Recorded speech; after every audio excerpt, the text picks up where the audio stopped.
Pagpanig kay Congresswoman Gloria Macapagal Arroyo sa pamamagitan ng pag-issue ng TRO laban sa watchlist order na ipinatawag laban sa dating Pangulo. Yan ang nilalaman ng article of impeachment na tututukan natin ngayong hapon. Secretary ng Department of Justice tumestigo laban sa Chief Justice ng Korte Suprema sa Article 7 ng impeachment complaint. At sa pagkakataong ito, tunay na hustisya ang sigaw ng sambayanang Pilipino. True justice or justice, yan ang inaantabayanan ng ating mga kababayan. Mas lilinaw ang ating usapan sa Article 7. Kasama natin ang ating mga legal experts, kolumnista, mga estudyante, negosyante, political activist na magbibigay ng opinyon at kaalaman ngayong hapon. Hindi pumayag ang mga senator judges na i-extend ang paglilitis hanggang March 29 dahil nakapag-schedule na daw sila ng kanilang mga appointments base sa March 23 recess. Mamaya makakapanayam natin ng ilang mga senator judges.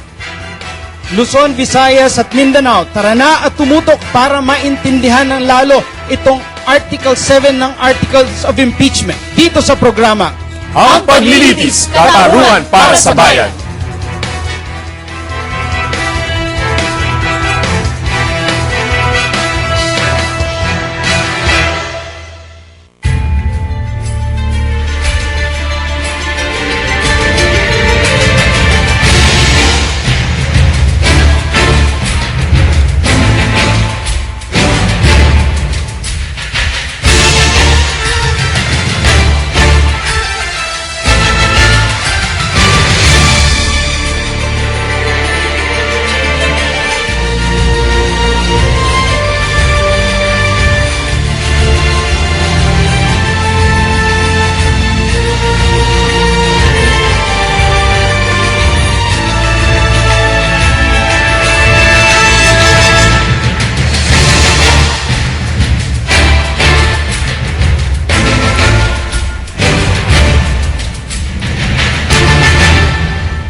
Visayas at Mindanao, samahan niyo po kami sa pagtalakay sa mga ebidensya, testimonya at iba pang natalakay sa Article 7 ng impeachment complaint laban kay Chief Justice Corona. Mark, matatandaan natin na matapos talakayin ng Article 7 ay nagpasya na ang prosekusyon na 3 articles of impeachment na lang ang kanilang ilalaban at nilaglag na nila itong 5 articles of impeachment. Magandang hapon po muli. Ako si Cathy San Gabriel. At ako naman po si Mark Castrodes at syempre napapanood po natin ito via PTV4, IBC 13 at napapakinggan nationwide through Radyo ng Bayan. Kasama din po natin ang Philippine Information Agency, Philippine News Agency at marami pong local radio stations. You can also follow us through ptv.ph. Sabihin po natin sa ating mga kababayan dito sa Pilipinas at abroad na pwede po silang sumubaybay dito sa nagaganap na impeachment complaint via live streaming. Napakahalaga nito kasing pag-uusapan natin ngayong hapon. Yes, Mark, at bagamat pansamantalang suspindido ang paglilitis, ay tuloy-tuloy pa rin po kami sa pagbigay sa inyo ng impormasyon, updates at analysis tungkol sa kaganapan sa impeachment trial ni Chief Justice Renato Corona. Maalala natin, mga kababayan, Cathy, na sa article na ito, mismo ang Secretary ng Department of Justice ang naging testigo para sa prosekusyon. At meron din pong prinisintang mga media men, mga kawani po ng isang television network na para tumulong pong magpatotoo sa ilang pong mga ebidensya or facts na nais-prove ng prosekusyon. Samantala, narito ang aming kasamang si Gio Tingson. Gio? Alam mo, hindi lang online pwede magtanong ang taong bayan. Ngayon sa audience, kasama natin ang mga kabataan mula sa pamantasang lungsod ng Muntinlupa, sa UP College of Law, sa ICCT, TIP at Ateneo de Manila University. Cathy, Mark?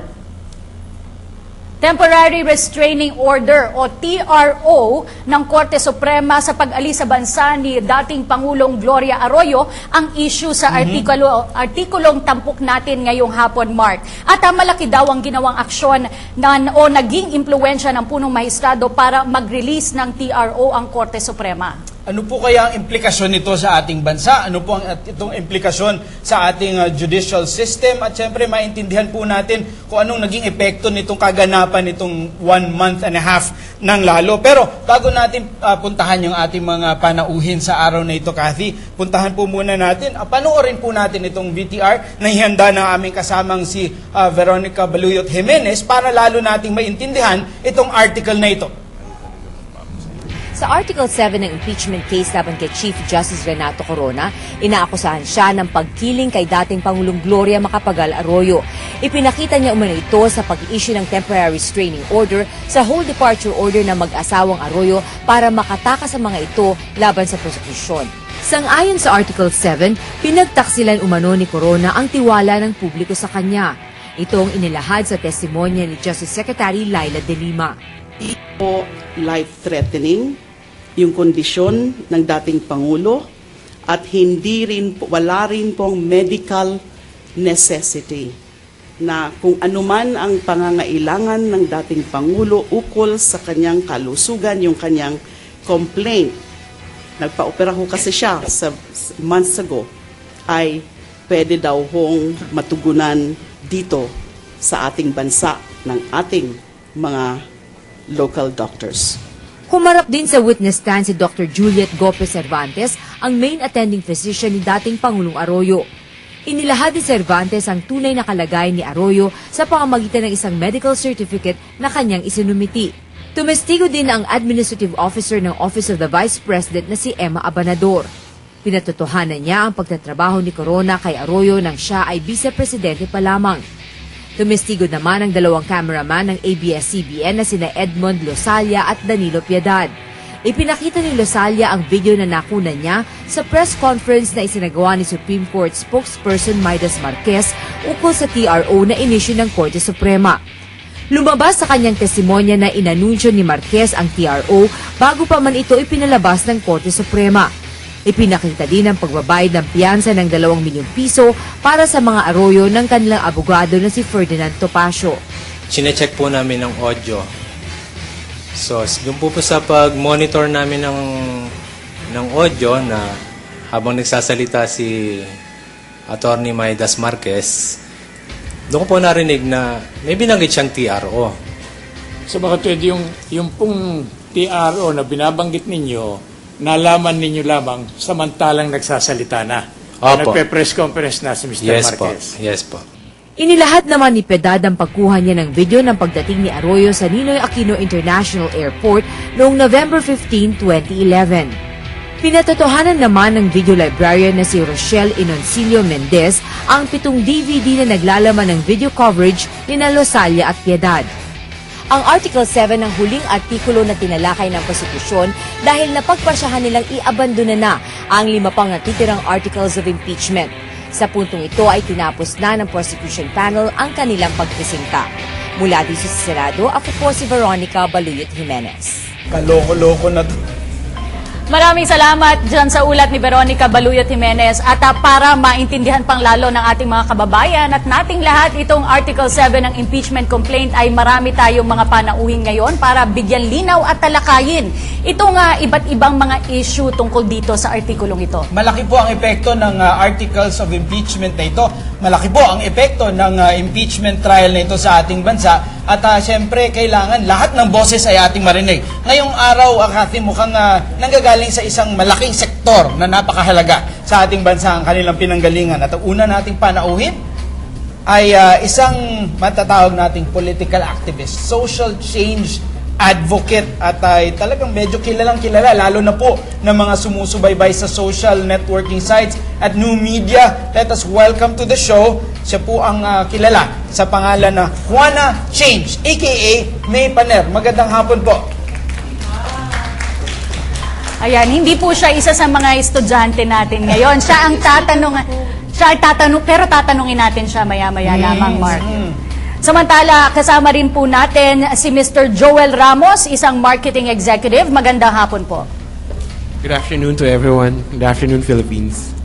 At kasama pa rin po natin, siya po ay isang social entrepreneur at profesor po ng entrepreneurship, Sir Carl sa Tinitigan. Good afternoon po.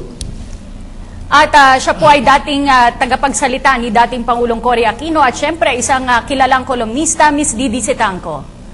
Magandang hapon, ma'am. Magandang hapon po sa inyong lahat.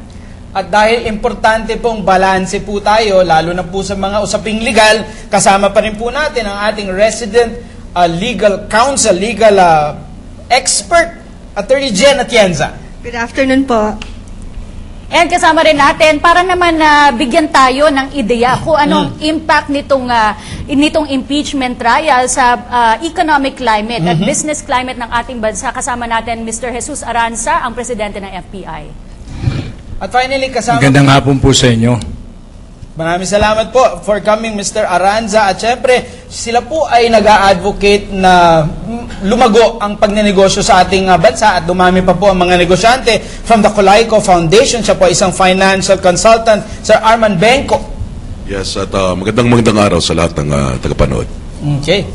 Ayan po, kahit napansin natin na marami ang galing sa business sector, meron din pong coming from the civil society group, pero importante kasi dahil itong nakaraang araw, despite the existence of the impeachment trial, mukhang gumanda ang tingin ng mundo at tingin ng mga negosyante sa ating bansa. Sa katunayan, nung isang araw, Mark, ay si Pangulong Aquino mismo ang nag-ring ng opening bell sa Philippine Stock Exchange dahil natamo na naman natin ang all-time high. At yung meron din pong nabalitaan na galing po sa Bloomberg ay napakaganda din po ng kanilang outlook or tingin sa ating bansa. Kaya simulan na natin ang ating pagtatanong. Simulan po natin kay Mr. Aranza, syempre from the Federation of Philippine Industries. Sir Jesus Aranza, sir, ano po ang tingin ninyong reaksyon ng business sector sa nagaganap na impeachment trial? Ito yung pangkalahatan. Sapagkat ang sinasabi mo kanina, ang pag-uusapan ay yung Article 7. Yun naman ay sa tingin ko ay naisantabi na. Pero kung tatanungin mo yung pangkalahatan, wala naman masyadong epekto sa atin sa negosyo. Kaya lamang, ang naantala rito, kung sa totoong buhay, yung mga ibang mga mungkahing batas, mga nakasalang, katulad yung mga problema natin sa anti-smuggling. Ang bill sa smuggling, 3 kongreso ng nakaraan, wala pang lumalabas. Marami tayong naantala. Pero ito'y kailangan talaga ng bayan natin. Kailangan natin matapos itong impeachment sapagkat ito ay isang political exercise na minamanmanan ng taong bayan. Ang sinasabi ko nga, sa business wala masyadong problema rito sapagkat ang business nakaatupag lang yan kung paano palalaguin ang ating mga negosyo at paano makatulong sa bansa natin. Pero sa pangkalahatan, ito ay isang exercise na dapat suriin ng ating mga kababayan upang sa ganoon, ang sabi ko nga, kung itong pagsusuri, itong paglilitis ay ang lumabas ay hindi makatarungan o kaya hindi umaayon dun sa mga alituntunin ng ating court, siguro dun lang magkakaroon ng problema. Pero kung ang batayan natin ay susundan ang talagang alituntunin ng mga nakainihain at hindi lilihis doon, sa tingin ko naman aalpas ang ating bansa na mas malakas at patatag. Napakaganda. Meron nabanggit si Sir Cathy na while this is not really directly affecting business, meron pa rin mga ibang bagay na pwedeng tutukan ng ilan sa ating mga senador. Ano?